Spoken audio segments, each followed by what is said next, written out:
بسم اللہ الرحمن الرحیم۔ بسم اللہ الرحمن الرحیم۔ السلام علیکم ورحمۃ اللہ وبرکاتہ۔ تفسیر جلالین حصہ اول سبق نمبر 70 کے ساتھ عزیز طلبہ آپ کے سامنے حاضر ہیں۔ آج کا سبق انشاءاللہ وَلَا تَنْكِحُوا الْمُشْرِكَاتِ حَتَّى يُؤْمِنْ سے لے کر آیت نمبر 223 وَبَشِّرِ الْمُؤْمِنِينَ تک پڑھیں گے۔ تو آئیے بلا تاخیر سبق کی ابتدا کرتے ہیں۔ وَلَا تَنْكِحُوا الْمُشْرِكَاتِ حَتَّى يُؤْمِنْ، ترجمہ دیکھیے، اور مشرک عورتوں سے اس وقت تک نکاح نہ کرو جب تک وہ ایمان نہ لے آئیں، حَتَّى يُؤْمِنْ، جب تک وہ ایمان نہ لے آئیں۔ وَلَأَمَةٌ مُؤْمِنَةٌ خَيْرٌ مِّن مُشْرِكَةٍ وَلَوْ أَعْجَبَتْكُمْ، یقیناً ایک مومن باندی کسی بھی مشرک عورت سے بہتر ہے۔ وَلَوْ أَعْجَبَتْكُمْ، خواہ وہ مشرک عورت تمہیں پسند آ رہی ہو، خواہ مشرک عورت تمہیں پسند آ رہی ہو۔ جی، اس آیت میں دو حکم دیے گئے ہیں۔ ایک حکم یہ ہے کہ مسلمان مرد مشرک عورت سے نکاح نہ کرے، اسی طریقے سے دوسرا حکم یہ دیا گیا ہے کہ مسلمان عورت کا نکاح مشرک مرد سے نہ کیا جائے، جائز نہیں ہے، یہ اس کو منع کیا گیا ہے۔ مشرک عورت اور مرد کا آپس میں نکاح جائز نہیں ہے، یہاں سے یہ بیان کیا گیا ہے۔ اس آیت کا شان نزول بھی بیان کیا گیا ہے۔ ابو مرصد ایک صحابی تھے، ان کو نبی صلی اللہ علیہ وسلم نے مکہ بھیجا تو وہاں وہ ایک مشرکہ خاتون تھی، انہوں نے ان کو نکاح کی دعوت دی۔ انہوں نے کہا کہ میں نبی صلی اللہ علیہ وسلم سے اس کے بارے میں پوچھوں گا۔ تو مدینہ آ کر آپ نے جب نبی صلی اللہ علیہ وسلم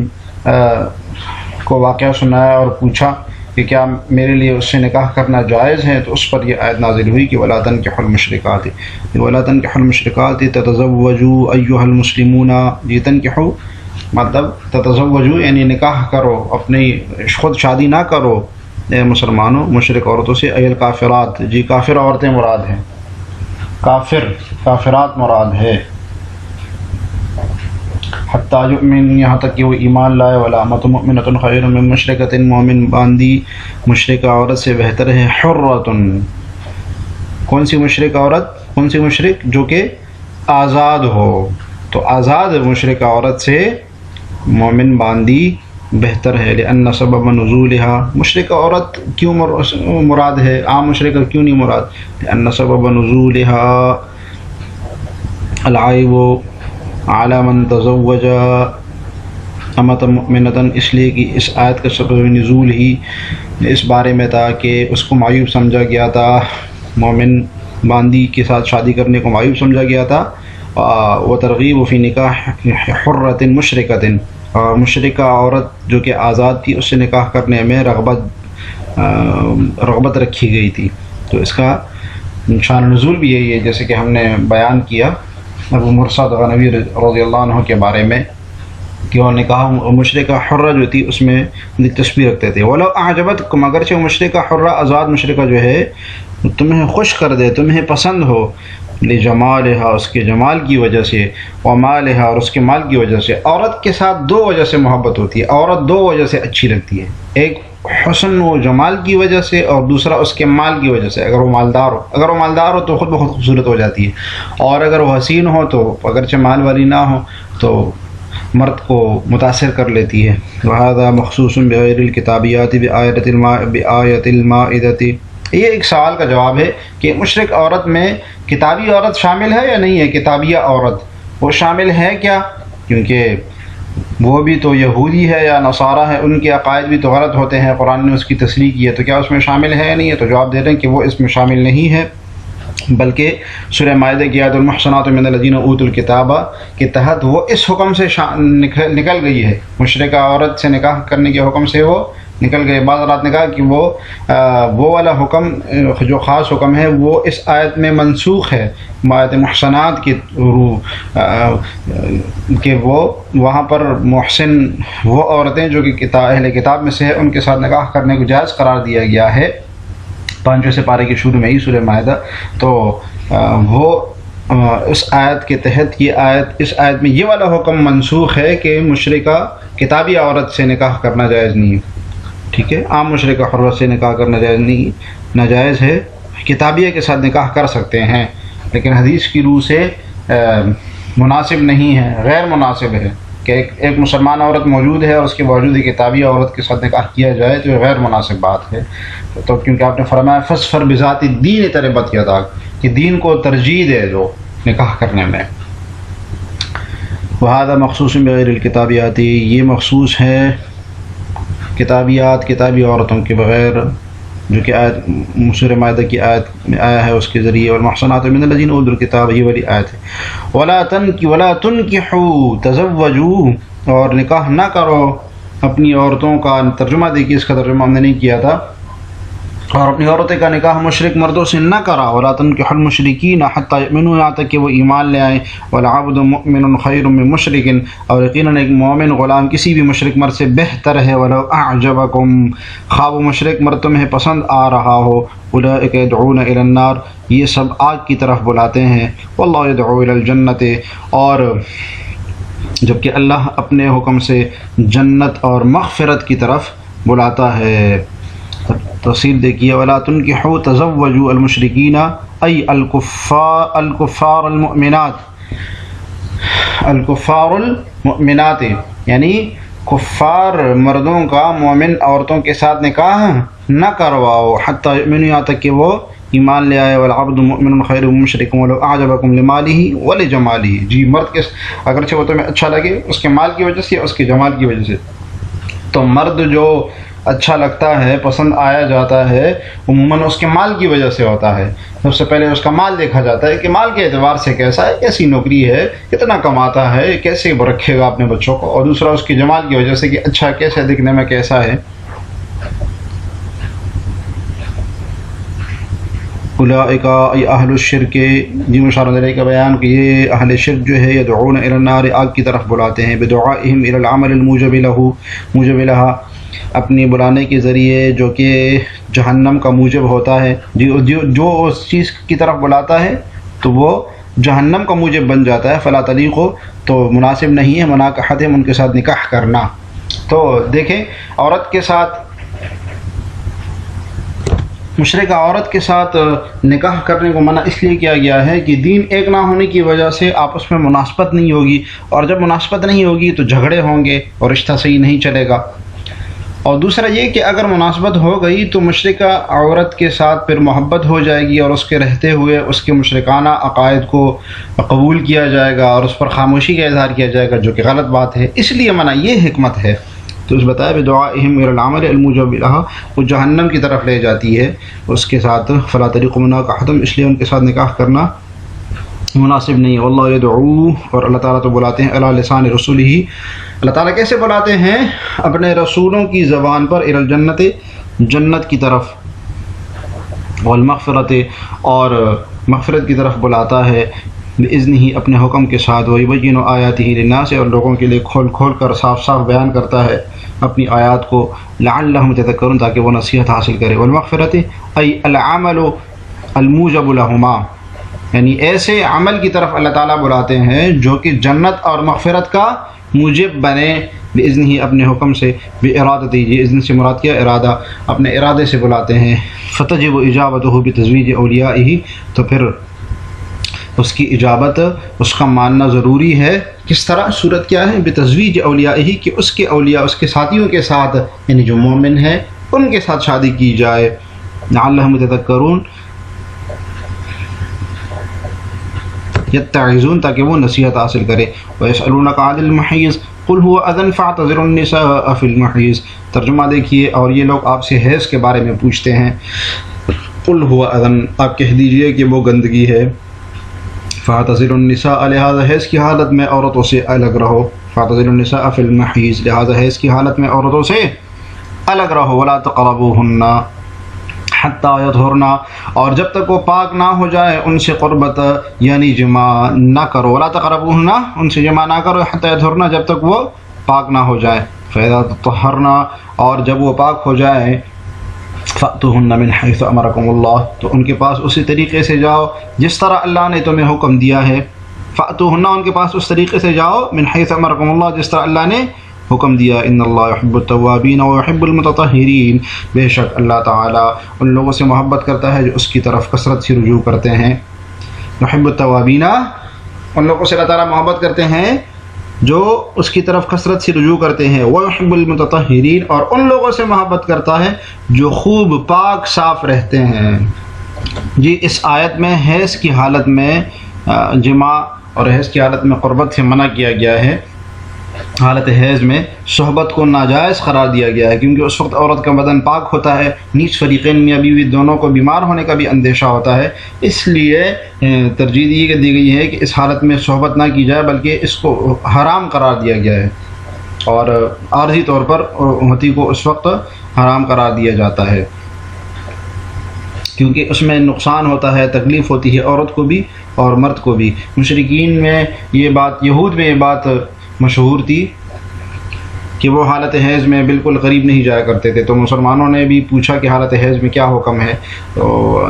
جب پوچھا گیا تو حیض کے بارے میں کہ کیا کیا جائے، تو آپ صلی اللہ علیہ وسلم نے کہا کہ حیض کے حالت میں عورت کے قریب بالکل نہیں جانا چاہیے۔ وَيَسْأَلُونَكَ عَنِ الْمَحِيضِ أَيْ الْحَيْض أَوْ مَكَانُهُ أَوْ مَكَانِهِ، یعنی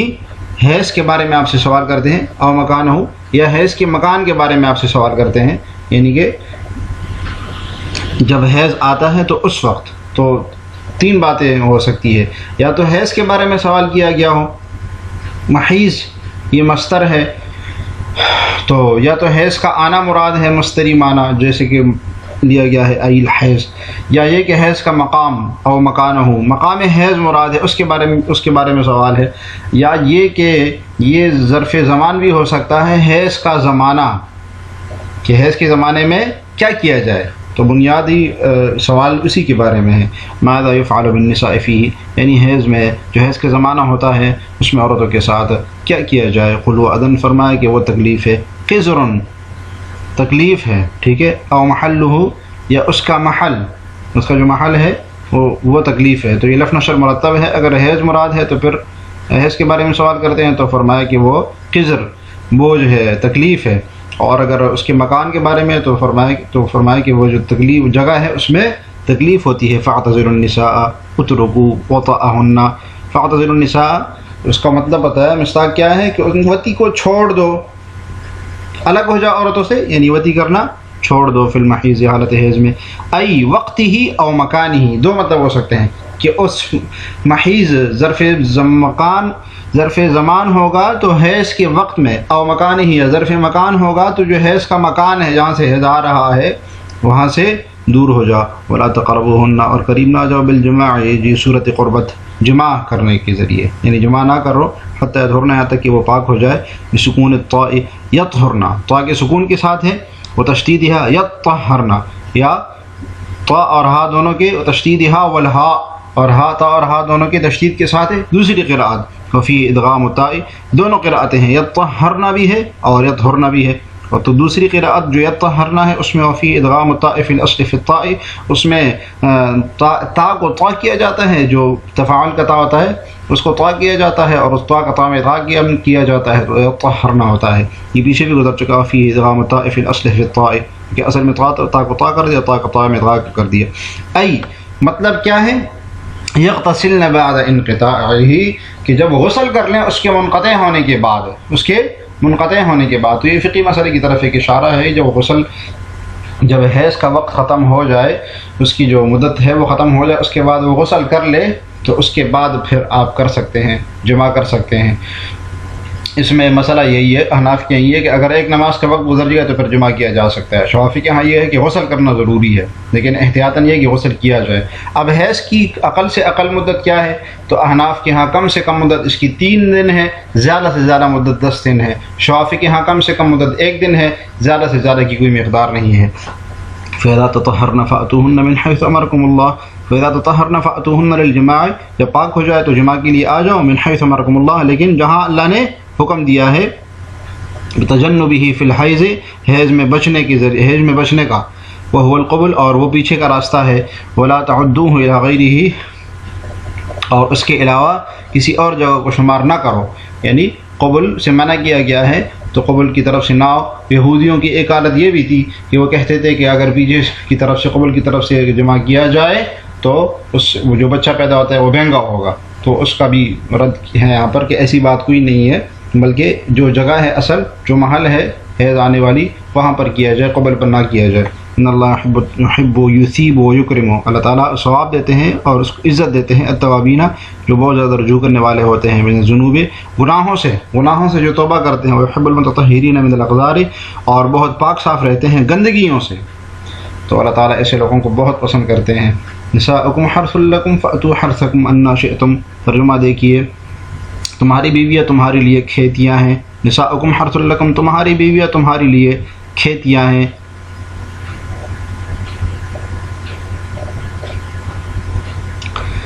فأتوا حرثکم انا شئتم، لہذا اپنی کھیتی میں جہاں سے چاہو جاؤ، انا شئتم جہاں سے چاہو جاؤ، وقدموا لانفسکم، اور اپنے لیے اچھے عمل آگے بھیجو،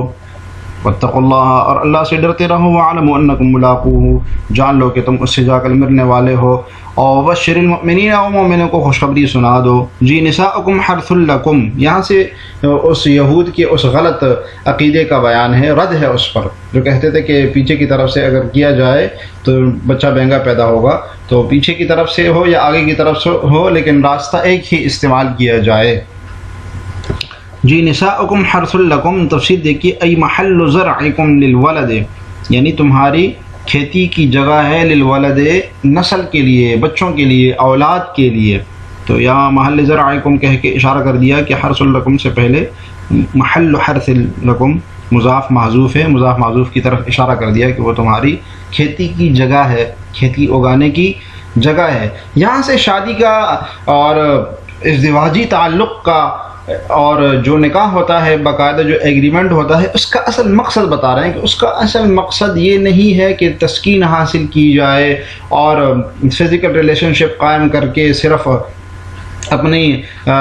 جذبات اور اپنی جو شہوات ہے اس کو پورا کیا جائے، نہیں، بلکہ نساؤکم حرث لکم اصل محل زرعکم للولد، بچوں پیدا کرنے کی جگہ ہے، تناسل پیدا کرنا مقصد ہے اصل میں اس میں۔ اور عورت کو کھیتوں سے تشبیہ کیوں دی؟ کیونکہ جس طرح کھیتوں میں بیج ڈالنے سے اس میں مختلف قسم کے پھل، میوے اور غلے پیدا ہوتے ہیں، اس طرح عورت کے رحم میں تخم ریزی کرنے سے اولاد پیدا ہو جاتی ہے جو مختلف قسم کی، کوئی اچھی ہوتی ہے، کوئی بری ہوتی ہے، کوئی کسی میں مٹھاس ہوتی ہے۔ تو اصل مقصد یہ ہے کہ کئی منافع حاصل کیے جاتے ہیں بیوی سے، لیکن نکاح کا اصل مقصد کیا ہے کہ توالد و تناسل ہو۔ محل زرعکم للولد سے یہ پتہ چل رہا ہے۔ فأتوا حرثکم، تو اپنی کھیتی کی طرف آؤ، ای محلہ وهو القبل، یعنی پیچھے سے انا ای کیف شئتم، جس طرح بھی چاہو، من قیام، کیفیات جو مباح کیفیات ہے اس کا بیان ہے، من قیام کھڑے ہونے کی حالت میں، وقعود بیٹھنے کی حالت میں، واستجاع لیٹنے کی حالت میں، واقبال پیچھے سے، وادبار آگے سے، لیکن راستہ ایک ہی ہو۔ نزل رد لقول یہود، یہ آیت نازل ہوئی قول یہود کے اس قول کے رد کے بارے میں، من اتى امرأته فی قبلها، کہ جو پیچھے سے اپنی عورت کے ساتھ بتی کر لے، من جہت دبرها، پیچھے والے راستے سے، جاء الولد احمل، تو اس کا بیٹا بہنگا پیدا ہوگا، تو اس کے اوپر رد ہے کہ کسی بھی طرح سے کر سکتے ہیں لیکن راستہ ایک ہی استعمال کیا جائے۔ وقدموا لانفسکم، اور اپنی جانوں کے لیے آگے عمل بھیجو، اچھے عمل بھیجو، العمل الصالح، یعنی نیک عمل بھیجو۔ کالتسمیۃ عند الجماع، مثال سے واضح کیا جیسے کہ جماع کے وقت کی دعا پڑھنا، بسم اللہ پڑھنا، اس کی اپنی دعا ہے وہ پڑھنا، واتقوا اللہ، اور اللہ سے ڈرتے رہو، فی امرہ ونہیہ، جو جس کام کا وہ حکم دیتے ہیں اور جس کام سے وہ روکتے ہیں اس معاملے میں، وَاعْلَمُوا أَنَّكُمْ مُلَاقُوهُ بِالْبَعْثِ، بے شک تم اس سے ملنے والے ہو۔ صورت ملاقات کیا ہوگی؟ بالبعث، بعث بعد الموت جب ہوگا، وَيُجَازِيكُمْ بِأَعْمَالِكُمْ، تو اس وقت وہ تمہارے اعمال کا تمہیں بدلہ دیں گے۔ وَبَشِّرِ الْمُؤْمِنِينَ، مومنین کو خوشخبری دو، کس چیز کی؟ کون سے مومنین؟ الَّذِينَ اتَّقَوْهُ بِالْجَنَّةِ، جو اللہ تعالیٰ سے ڈرتے ہیں جنت کے ذریعے، جو بچتے ہیں گناہوں سے جنت کے ذریعے، جنت کو طلب کر کے۔ اس طرح آج کا سبق بس اتنا ہی۔ آج کے سبق سے متعلق سوال یہ ہے کہ کتابیہ خاتون جو ہے اس سے نکاح کرنے کا کیا حکم ہے؟ آیا کتابیہ خاتون سے نکاح کرنا جائز ہے یا ناجائز ہے؟ کمنٹ میں جواب لکھیے گا۔ اللہ تعالی ہمیں جلالین پڑھنے اور سمجھنے کی توفیق عطا فرمائے۔ السلام علیکم ورحمۃ اللہ وبرکاتہ۔